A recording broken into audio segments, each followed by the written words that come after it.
सारे बोलो जय माता दी। सारे बच्चों ने जय माता दी। आज का क्लास हम लोग स्टार्ट करेंगे यहां से। कहां से स्टार्ट करेंगे बच्चों? यहां से। आखिर ये चित्र हम किस लिए बनाए? ये चित्र हम इसीलिए बनाए बच्चों कि अब से fight series time to time आपके पास जाएगा।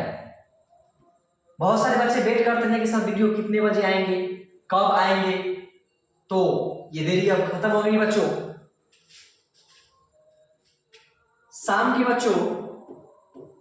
शाम में वीडियो आपको जाएगा बच्चों 7 PM में, और सुबह में बच्चों आपको वीडियो जाएगा 7 AM में।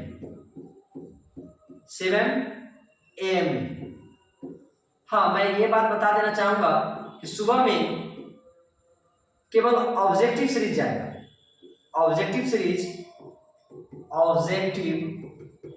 ऑब्जेक्टिव ओनली मैथ का जाएगा। किसका जाएगा बच्चों? मैथ का। और बाकी जो भी सब्जेक्ट बच गया बच्चों, आपको ऑल सब्जेक्ट का ऑब्जेक्टिव, ऑल सब्जेक्ट का बच्चों, ऑल सब्जेक्ट का ऑब्जेक्टिव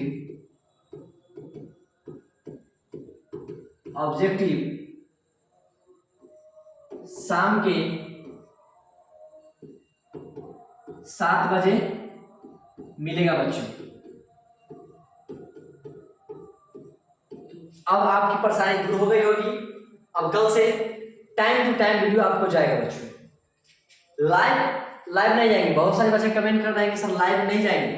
तो लाइव बच्चों अभी नहीं, क्योंकि जिस तरह से आप लोगों ने VW को 100 सब्सक्राइबर पूरा करने में मदद किए हैं, उसी तरह से अगर 1000 सब्सक्राइबर पूरा करते हैं, आपको हमारे VW को ऑल टीम आपके साथ जुड़ जाएगी ऑनलाइन के माध्यम से, और बिल्कुल फ्री में आपको content bye content PDF note सब मिलेंगे। तो 1000 की देरी है बच्चों। इस सीरीज तक जाने में बहुत ही कम समय लगेगा। चलिए, तो कंप्यूटर महोदय आज का क्लास क्या चीज का होने वाला है? वाह, आज का क्लास फिर से बच्चों रिफ्लेक्शन ऑफ लाइट। आखिर ये लाइट यानी कि प्रकाश, रिफ्लेक्शन ऑफ लाइट के बारे में चर्चा होने जा रहा है बच्चों।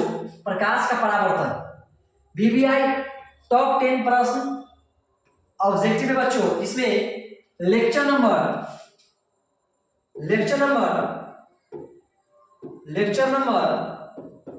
1 इसका हो चुका है। लेक्चर नंबर 1 में बच्चों टॉप 10 क्वेश्चन करवा दिया गया है। आप सर्च कर लीजिएगा, reflection of light by VW आपको दे देगा लेक्चर नंबर 1। तो आज हम लेक्चर नंबर 2 से रिफ्लेक्शन ऑफ लाइट स्टार्ट करेंगे। हमने प्रकाश का परावर्तन इसीलिए स्टार्ट किया था बच्चों ताकि आपके जीवन में भी प्रकाश आए। ये फाइट सीरीज बनाने के पीछे बहुत सारे कारण नहीं था बच्चों, बस आपके लिए आना था, और आपको मंजिल को पाना बहुत ही जरूरी है बच्चों। क्योंकि रिफ्लेक्शन ऑफ लाइट यानी प्रकाश के परावर्तन से ही आपका परिवर्तन स्टार्ट हुआ है।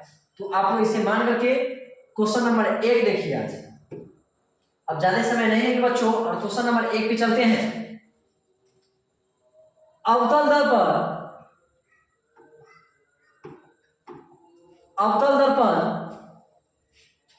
फोकस दूरी, अवतल दर्पण की फोकस दूरी उसकी वक्रता त्रिज्या की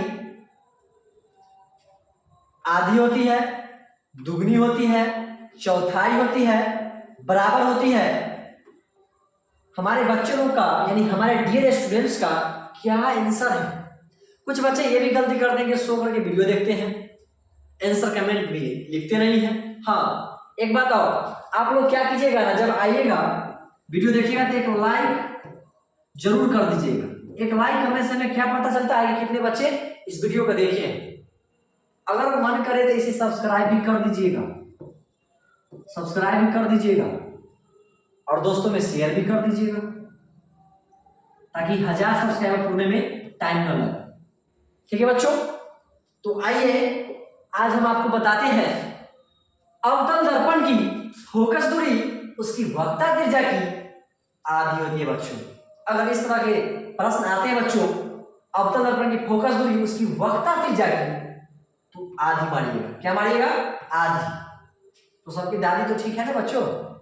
चलिए, तो नेक्स्ट प्रश्न कंप्यूटर महोदय आप अपने प्रिय स्टूडेंट्स को, डियर स्टूडेंट्स को नेक्स्ट प्रश्न दिखाएंगे। क्या दिखाएंगे?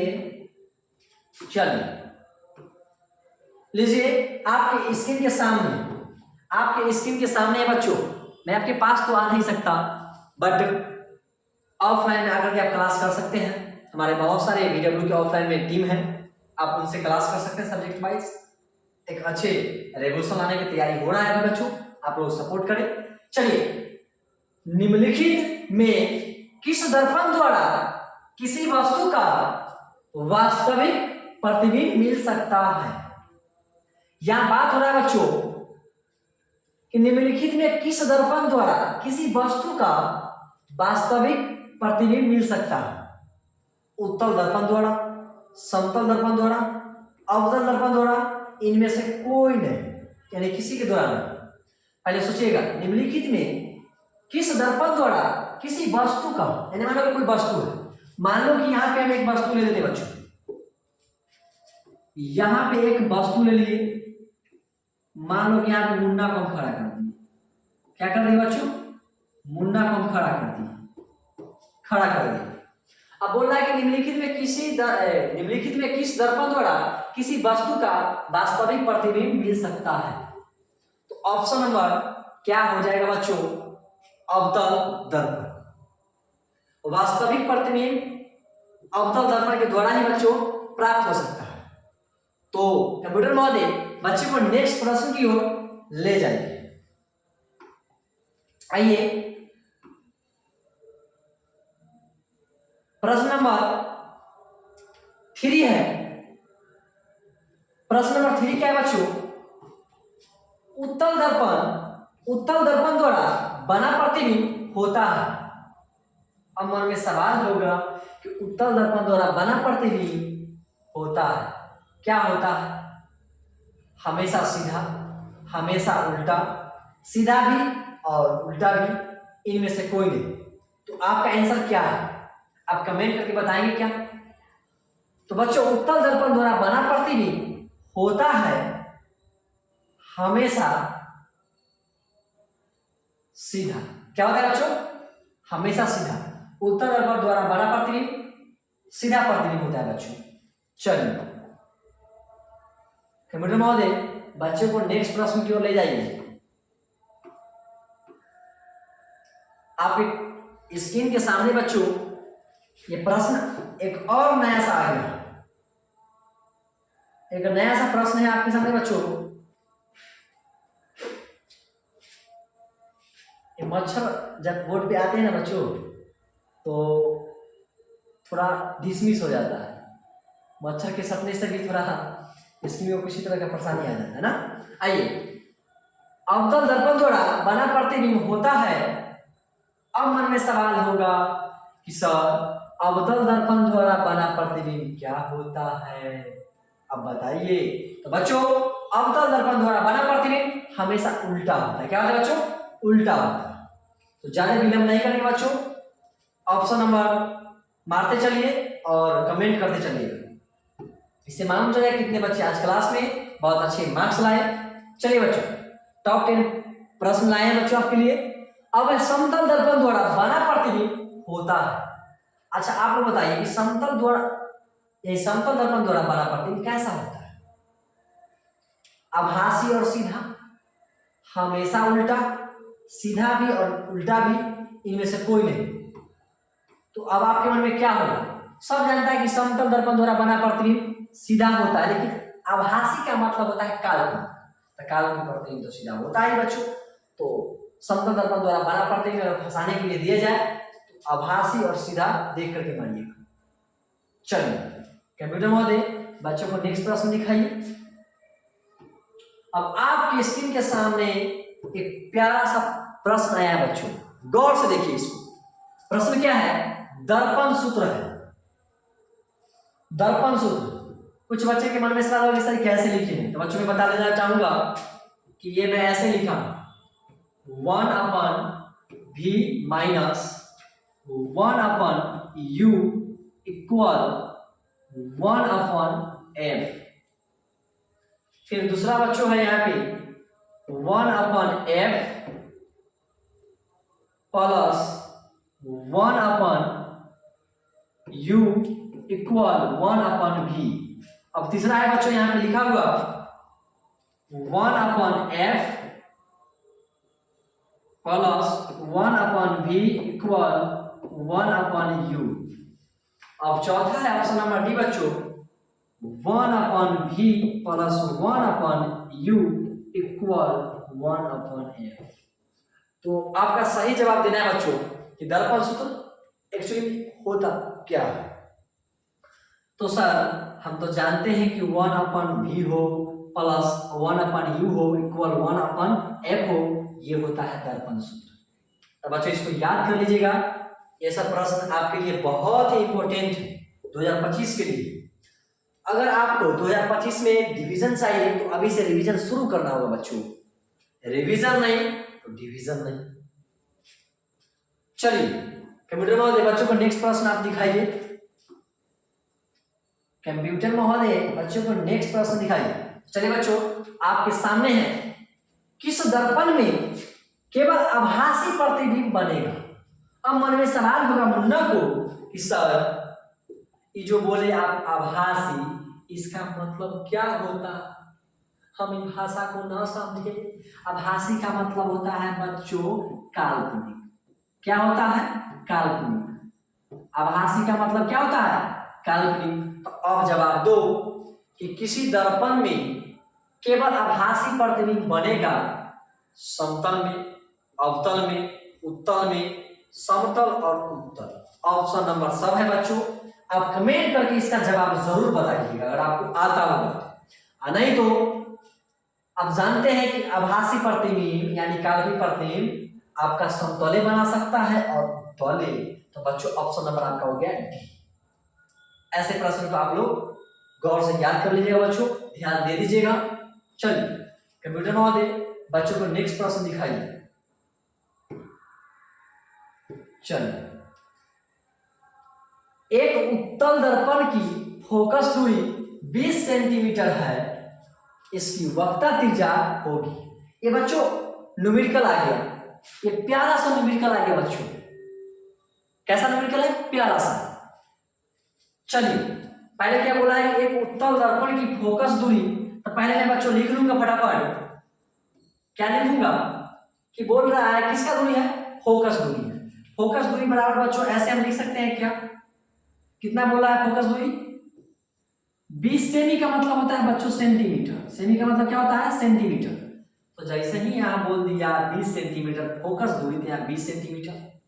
अब बता मुन्ना कि वक्रता त्रिज्या, यहां बोल रहा है क्या? एक उत्तल दर्पण की फोकस दूरी 20 सेंटीमीटर है, तो इसकी वक्रता त्रिज्या होगी, वक्रता त्रिज्या होगी। वक्रता त्रिज्या बराबर आपका क्या होता है बच्चों?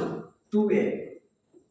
तो अगला डायरेक्ट बच्चों हम यहाँ पे तो बनवा लिए हैं, अब यहाँ पे f ना r इक्वल टू 2f बनाने वाले हैं, क्योंकि आपको याद नहीं रहता। तो चलिए नहीं सर हमको याद रहता है, तो इसलिए बच्चों हम यहाँ पे r इक्वल टू 2 गुने 20 अगर दे देंगे बच्चों, तो यहाँ पे 40 सेंटीमीटर हो जाएगा। कितना हो जाएगा? 40 सेंटीमीटर। तो अब बोलिए कि सर ऐसा न्यूमेरिकल आएगा तो आसानी से सोल्व कर देंगे, सब चुटकी करते हैं। तो चलिए मुन्ना, अगर इस तरह का प्रश्न होगा तो आप देखिए गौर से कि ऑप्शन नंबर कौन होगा? तो 40 सेंटीमीटर। कोई दिक्कत नहीं, आगे चलते हैं। कंप्यूटर महोदय बच्चों को नेक्स्ट प्रश्न दिखाइए। आपके स्क्रीन के सामने है नेक्स्ट प्रश्न बच्चों, इसे प्यार से देखिए और एक प्रश्न को अच्छे से सॉल्व कीजिएगा।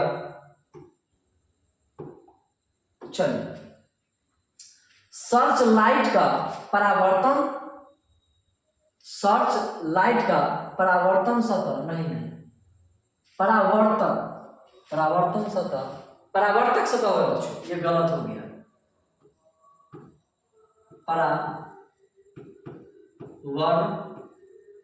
एक मिनट बच्चों, ये गलत हो गया। परावर्तक सर्च लाइट का परावर्तक सतह होता है। अब आपके मन में सवाल होगा कि सर सर्च लाइट का परावर्तक सतह कैसा होता है, तो यही तो बताना है बेटा। अब तुम बताओ सर्च लाइट, अब मन में सवाल है कि सर सर्च लाइट क्या होता है, तो सर्च लाइट का मतलब तुम लोग नहीं जानते हो बच्चों, तो जान लो, अभी जान लो कि क्या होता है। सर्च लाइट का मतलब होता है बच्चों टॉर्च। आपने टॉर्च देखा है, हम दिखाते हैं, अभी सभी को हम टॉर्च दिखाते हैं।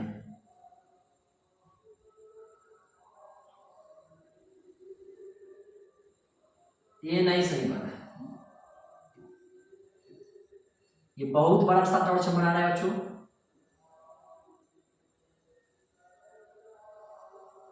ये लो,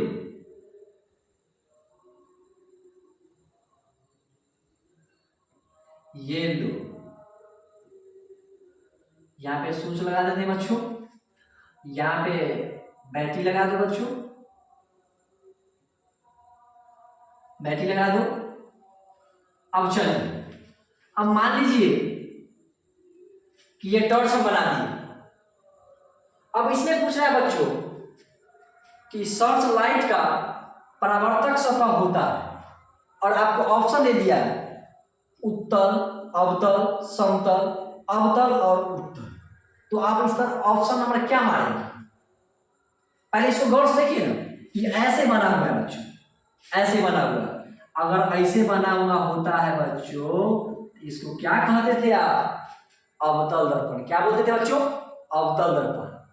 तो सब जान जाएगा आज से अब कि जैसे ही बात किया सर्च लाइट, तो हमारा दिमाग में सर्च होना जाना चाहिए अवतल दर्पण। क्या हो जाना चाहिए?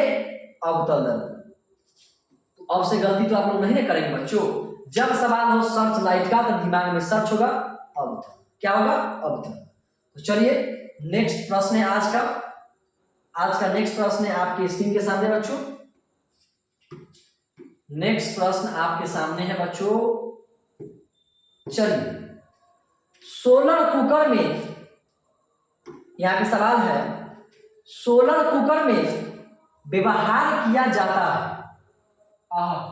यहां लिखा हुआ है बच्चों, सोलर कुकर में व्यवहार या उपयोग किया जाता है, या उपयोग किया जाता है, या उपयोग किया जाता है।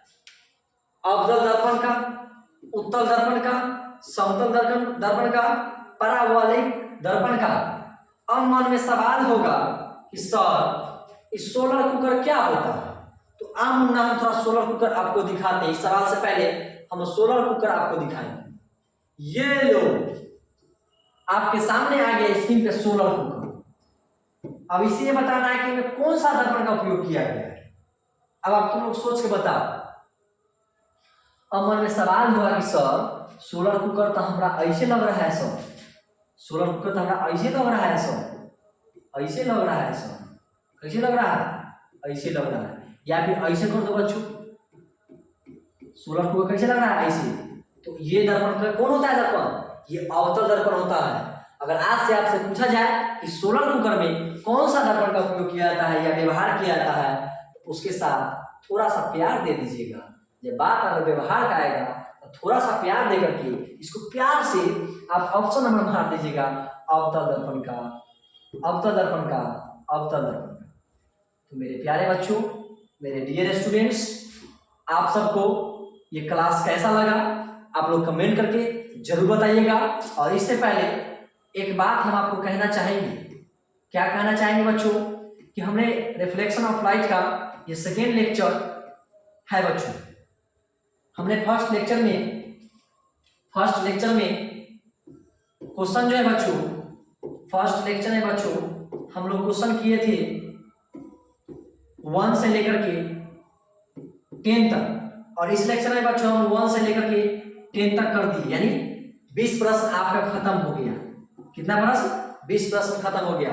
अब इसका रिफ्लेक्शन ऑफ लाइट का 10 प्रश्न और बच गया है, तो अब देखने को मिलेगा आपको बच्चों नेक्स्ट लेक्चर में। आज के लिए बच्चों जय हिंद, जय भारत, लव यू बच्चों।